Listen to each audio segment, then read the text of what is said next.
Xin chào các bạn, hôm nay chúng ta sẽ bước vào một hành trình ngược thời gian trở về thời kỳ Tam Quốc trong lịch sử. Nhưng thay vì nói về những trận đánh kinh thiên động địa giữa Tào Tháo, Lưu Bị và Tôn Quyền, chúng ta sẽ hướng mắt về một vùng đất xa xôi phía Nam, nơi mà ngày nay chính là miền Bắc của Việt Nam.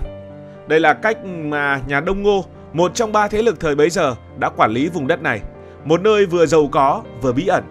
Nằm giữa những cánh rừng nhiệt đới bạt ngàn, những con sông uốn lượn và bờ biển trải dài như bất tận.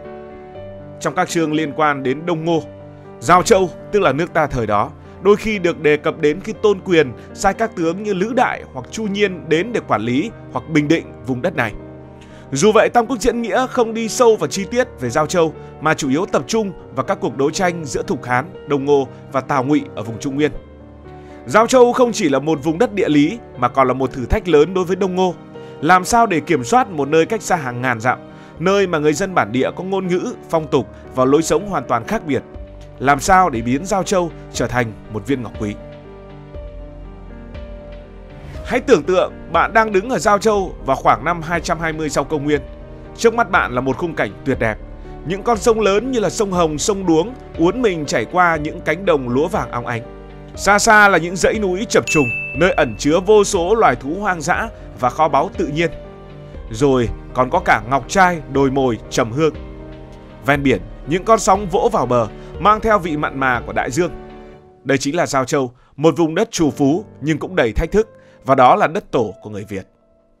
Thời điểm này, nhà Đông Hán vừa sụp đổ, Trung Quốc rơi vào loạn lạc với sự hình thành của ba nước: Tào Ngụy ở phía Bắc, Thục Hán ở Tây Nam, Đông Ngô ở phía Đông Nam. Giao Châu vốn là một trong những quận xa xôi nhất của Đông Hán, nay rơi vào tay Đông Ngô sau khi Tôn Quyền củng cố quyền lực ở vùng Giang Đông. Nhưng quản lý Giao Châu không hề đơn giản. Nó cách kinh đô Kiến Nghiệp, ngày nay là Nam Kinh của Đông Ngô, khoảng 2.000 cây số. Một khoảng cách khủng khiếp trong thời đại mà giao thông chủ yếu dựa vào ngựa, thuyền và đôi chân của con người. Người dân Giao Châu sống bằng nghề trồng lúa nước, đánh cá và buôn bán. Với Đông Ngô, Giao Châu vừa là một kho báu, nơi cung cấp ngọc trai, các loại tài nguyên, đồng thời cũng là một cái gai khó nhổ bởi sự xa xôi và tinh thần bất khuất của người dân nơi đây. Một trong những lý do lớn nhất khiến Đông Ngô quyết tâm giữ Giao Châu chính là tài nguyên. Hãy tưởng tượng bạn đang đứng trên một con thuyền buôn neo đậu ở vùng bờ biển phía Bắc.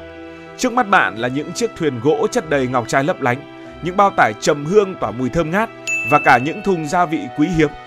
Đây chính là những thứ mà Đông Ngô thèm muốn. Nhưng khai thác tài nguyên không phải lúc nào cũng dễ dàng. Rừng sâu thì đầy thú dữ, biển cả thì bão tố bất thường, và người dân địa phương cũng không phải ai sẵn lòng hợp tác. Các thái thú đã tổ chức các đội khai thác để bóc lột nhân dân ta. Lại nói về chức thái thú, để cai trị nước ta, Đông Ngô và trước đó là nhà Hán đặt chức thái thú. Thái thú nói chung là người đại diện của triều đình trung ương tiếp xúc với người dân địa phương. Nhiệm vụ chính của các thái thú trong thời Bình là thu nạp các cống phẩm của địa phương, thường là các sản phẩm quý, để dâng nộp về triều đình trung ương theo các hạn định đã được giao. Còn tại những vùng không yên ổn, có sự chống đối của người dân địa phương hoặc những vùng giáp biên, thì ngoài chức thái thú đặt thêm chức đô úy. Đô úy có nhiệm vụ phụ trách quân sự, đóng quân đồn trú tại các địa phương để đánh dẹp các thế lực nổi dậy hoặc sự xâm lấn của ngoại bang. Thái thú chịu sự giám sát của các thứ sử. Xung quanh thái thú còn có các duyện sử chia ra các tào để làm việc. Mỗi tào có thư tá làm việc giấy tờ.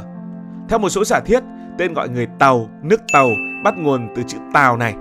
Tào được nhân dân ta hiểu là quan, sau đọc trạch thành Tàu, nhưng đó chỉ là một trong rất nhiều giả thiết mà thôi. Trước sự quản lý của Đông Ngô, người Việt đã không chịu ngồi im. Trên những cánh đồng lúa ở đồng bằng sông Hồng, người dân bắt đầu thì thầm về sự bất mãn.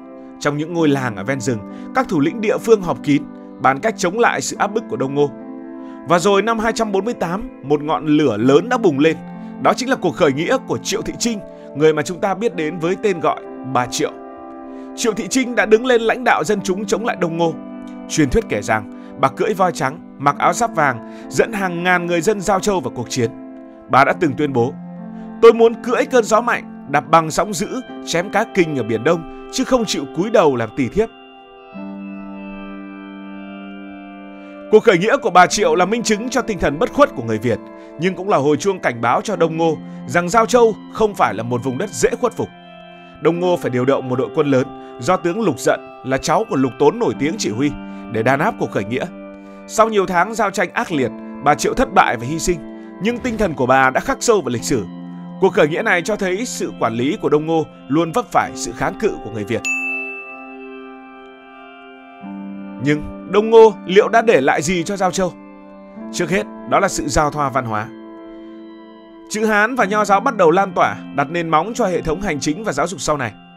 Nhưng quan trọng hơn, chính sự áp bức và bất công từ những thái thú đã khơi dậy tinh thần tự chủ của người dân Giao Châu, dẫn đến những cuộc đấu tranh giành độc lập trong các thế kỷ tiếp theo. Đông Ngô, dù là một đế chế mạnh mẽ, cuối cùng không thể giữ Giao Châu mãi.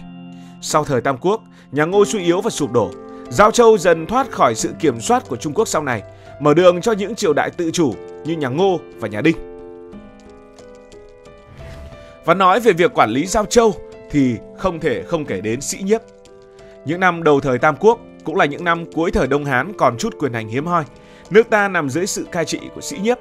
Sĩ Nhiếp ở Giao Châu được 40 năm, nắm uy quyền thực sự nhưng vẫn theo lệ triều cống nhà Hán, và đến khi nhà Hán mất thì lại triều cống nhà Đông Ngô. Sĩ Nhiếp không phải là một viên quan điển hình bóc lột. Ông không đến Giao Châu với binh lính đông đảo hay những mệnh lệnh hà khắc. Thay vào đó, Sĩ Nhiếp chọn cách hòa bình và đời sống của dân địa phương. Hãy tưởng tượng một buổi sáng sớm, Sĩ Nhiếp bước ra khỏi phủ thái thú, mặc áo dài kiểu Hán nhưng lại trò chuyện với dân chúng. Ông khuyến khích người dân học chữ Hán, xây trường, không ép buộc họ từ bỏ phong tục thờ cúng tổ tiên hay tín ngưỡng bản địa. Chính sách mềm dẻo của Sĩ Nhiếp đã mang lại hiệu quả đáng kinh ngạc. Dưới sự cai quản của Sĩ Nhiếp, Giao Châu trở thành một vùng đất ổn định hiếm hoi trong thời kỳ Tam Quốc đầy biến động. Các sản vật quý được khai thác gửi về Đông Ngô, góp phần làm giàu cho triều đình Đông Ngô. Sĩ Nhiếp còn xây dựng một đội quân địa phương vừa để bảo vệ Giao Châu khỏi các bộ lạc phía Nam, vừa để chứng minh lòng trung thành với Đông Ngô. Nhưng điều thú vị nhất là cách người dân Giao Châu nhìn nhận Sĩ Nhiếp. Họ gọi ông là Sĩ Vương, tức là một vị vua của phương Nam, một danh xưng mà có lẽ không một thái thú nào có được. Dưới bàn tay của Sĩ Nhiếp, Giao Châu không chỉ là một thuộc địa bị khai thác mà còn là một vùng đất có sự phát triển về văn hóa, nơi chữ Hán và Nho giáo bắt đầu bén rễ nhưng vẫn hòa quyện với văn hóa Việt. Năm 226, Sĩ Nhiếp mất, thọ 90 tuổi, cai trị Giao Châu tổng cộng 40 năm. Theo huyền sử, Sĩ Nhiếp ốm, đã chết đi 3 ngày nhưng được đồng phụng cho một viên thuốc hòa vào nước ngậm, rồi đỡ lấy đầu mà lay động, lại mở mắt động tay, sắc mặt bình phục dần. Ngày hôm sau ngồi dậy được, 4 ngày lại nói được, rồi trở lại bình thường. Một số sử gia phong kiến chính thống, trong đó có Ngô Sĩ Liên, đánh giá cao Sĩ Nhiếp, gọi ông là Sĩ Vương, sánh ngang với các bậc vương giả, đồng thời coi Sĩ Nhiếp là ông tổ của nho học ở Việt Nam. Các sử gia hiện đại của Việt Nam, dù chính thống hay không, cũng đều thừa nhận rằng việc này quá đề cao Sĩ Nhiếp và gọi ông là Sĩ Vương của Ngô Sĩ Liên là không hợp lý. Còn bạn nghĩ gì về vấn đề này? Cảm ơn vì đã quan tâm theo dõi câu chuyện này. Nếu cảm thấy thú vị, bạn có thể nhấn nút đăng ký kênh, bật chuông thông báo và chia sẻ. Còn bây giờ thì xin được nói lời chào tạm biệt.